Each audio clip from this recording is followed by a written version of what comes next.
Heart sound auscultation is more than hearing a lub-dub. It is a structured assessment that helps us connect valve movement, blood flow, and ventricular function to the patient's actual clinical condition. As nurses, we listen for normal sounds like S1 and S2, but we also assess for extra sounds such as S3 or S4, and for murmurs that may suggest turbulent blood flow. Think of auscultation as listening to the mechanical rhythm of the heart the same way a mechanic listens to an engine. A normal pattern suggests coordinated function, while extra noises may signal strain, leakage, stiffness, or overload. During assessment, we do not rely on sound alone. We also consider blood pressure, heart rate, symptoms like chest pain or dyspnea, edema, fatigue, and diagnostic data such as ECG or echocardiography. For example, if a patient has crackles, shortness of breath, and an S3, that combination is more meaningful than the sound alone. A careful, repeatable framework improves accuracy.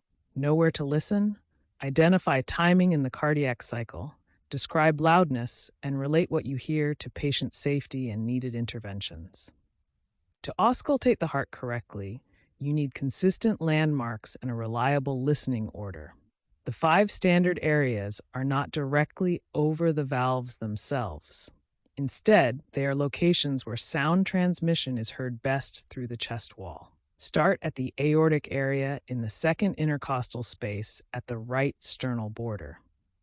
Then move to the pulmonic area in the second intercostal space at the left sternal border, down to Erb's point in the third intercostal space left sternal border, then the tricuspid area at the fourth intercostal space left sternal border, and finally the mitral area at the fifth intercostal space mid-clavicular line.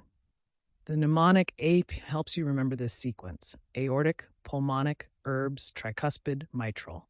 This organized pattern reduces the chance of skipping an area and helps you compare sounds from base to apex. In practice, use both the diaphragm and bell of the stethoscope when appropriate. Ask the patient to breathe normally and minimize room noise. Repeating the same order each time builds skill and confidence. For nursing care, a standardized approach also improves communication because your documentation becomes precise and reproducible. The aortic area, pulmonic area, and Erb's point are all considered part of the upper precordium, often called the base of the heart during auscultation. At the aortic area, located in the second intercostal space at the right sternal border, you can often appreciate sounds associated with the aortic valve and blood leaving the left ventricle into systemic circulation. At the pulmonic area, in the second intercostal space at the left sternal border, you listen for sounds related to the pulmonic valve and right ventricular outflow to the lungs.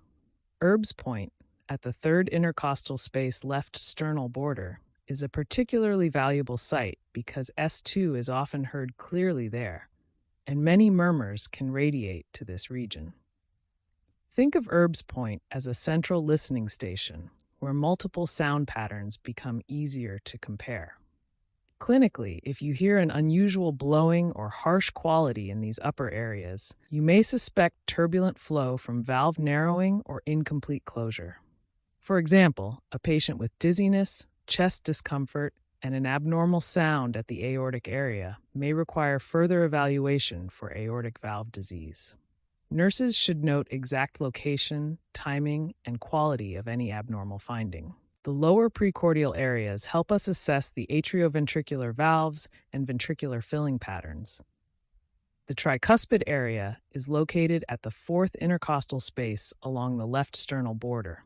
This is the best place to appreciate sounds associated with the tricuspid valve, especially those related to right-sided heart flow.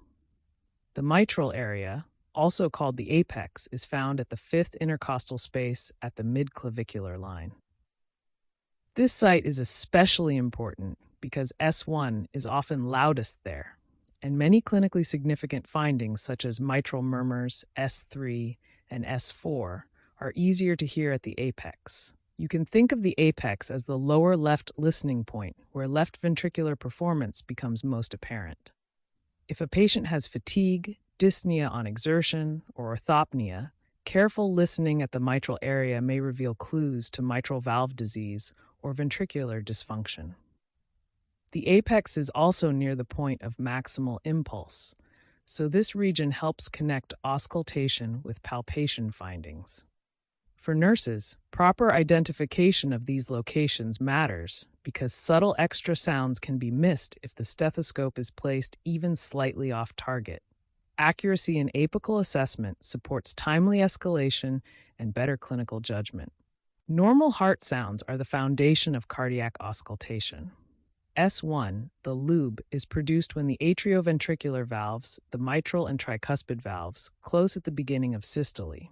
This marks the start of ventricular contraction, which is why the phrase S1 is the start is so useful. S2, the dub, occurs when the semilunar valves, the aortic and pulmonic valves, close at the end of systole.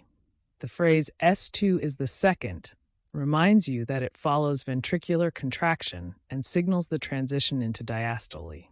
A simple way to think about it is this. S1 starts the squeeze and S2 ends the squeeze. When listening, identify the rhythm first, then determine which sound is S1 and which is S2 by relating them to the carotid pulse or the apical impulse. S1 occurs just before the pulse upstroke. Clinically, recognizing normal timing helps you place murmurs correctly. If a sound occurs between S1 and S2, it is systolic. If it occurs after S2 and before the next S1, it is diastolic. Nursing practice depends on this timing because accurate identification guides reporting, monitoring, and potential diagnostic follow-up. S3 and S4 are called gallop sounds because, when added to S1 and S2, they create a cadence similar to a galloping horse. S3 occurs in early diastole, just after S2, when blood flows rapidly into a ventricle that may be overloaded or failing. In adults, an S3 often raises concern for congestive heart failure, especially when accompanied by edema, crackles, jugular venous distension, or dyspnea. S4 occurs in late diastole, just before S1, and is produced when the atria contract against a stiff or non-compliant ventricle. This can be seen in conditions such as long-standing hypertension or after myocardial infarction. A useful analogy is to imagine filling a balloon. An S3 is like pouring fluid into a balloon that is overly stretched and floppy, while an S4 is like pushing fluid into a balloon that is stiff and resistant. These sounds are often best heard at the apex with the bell of the stethoscope, especially with the patient in the left lateral position. For nurses, hearing a new S3 or S4 should prompt a broader assessment of fluid status, blood pressure, oxygenation, perfusion, and symptom progression, followed by timely provider notification. Murmurs are additional sounds created by turbulent blood flow, and two of the most important descriptors are timing and intensity. Timing tells you where the murmur falls in the cardiac cycle. A systolic murmur occurs between S1 and S2 during ventricular contraction. A diastolic murmur occurs after S2 and before the next S1 during ventricular filling. In many cases, diastolic murmurs deserve especially careful follow-up because they are more likely to represent pathology. Intensity is graded on a scale from I to 6. Grade 1 is very faint and may require focused listening in a quiet room. Grade 2 is soft but easier to hear. Grade 3 is moderately loud. Grade 4 is loud and associated with a palpable thrill. Grade V is very loud and heard with the stethoscope lightly on the chest. Grade V6 is so loud it can be heard with the stethoscope partly off the chest. When documenting, nurses should include timing, grade, location, radiation, and quality, such as blowing or harsh. For example, a new grade 3 systolic murmur with fatigue and shortness of breath carries more concern than an unchanged faint murmur in an asymptomatic patient. Always combine the sound with the patient's symptoms and hemodynamic status. Cardiovascular medications influence the sounds you hear and the clinical picture you observe, so medication knowledge is essential during cardiac assessment. Diuretics reduce fluid overload, which can improve symptoms of heart failure and may lessen findings associated with congestion, but they can also cause hypokalemia. That means potassium levels must be monitored carefully.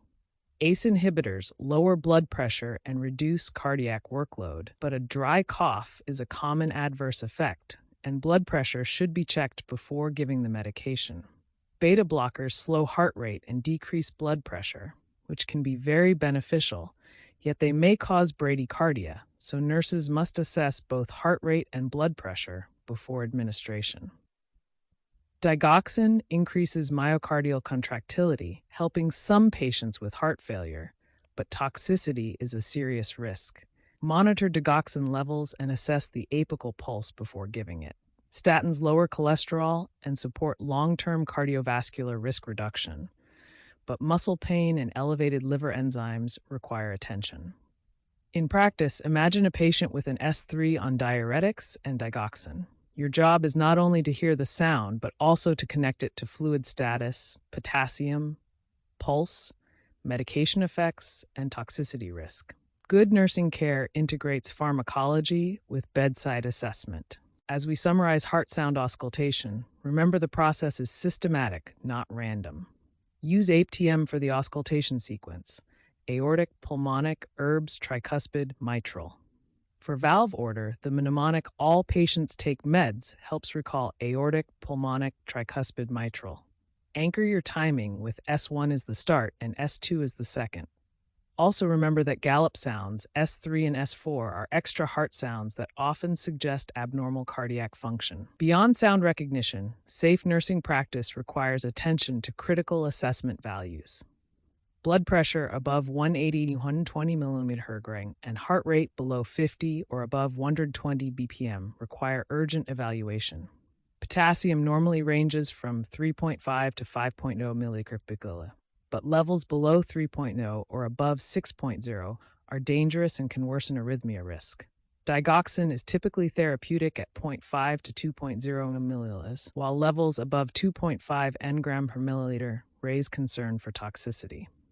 The most important final principle is correlation. A murmur, S3, or irregular rhythm only becomes clinically meaningful when interpreted with symptoms like chest pain, syncope, edema, or dyspnea, and with tests such as ECG, chest imaging, or echocardiography. Always connect what you hear to the whole patient.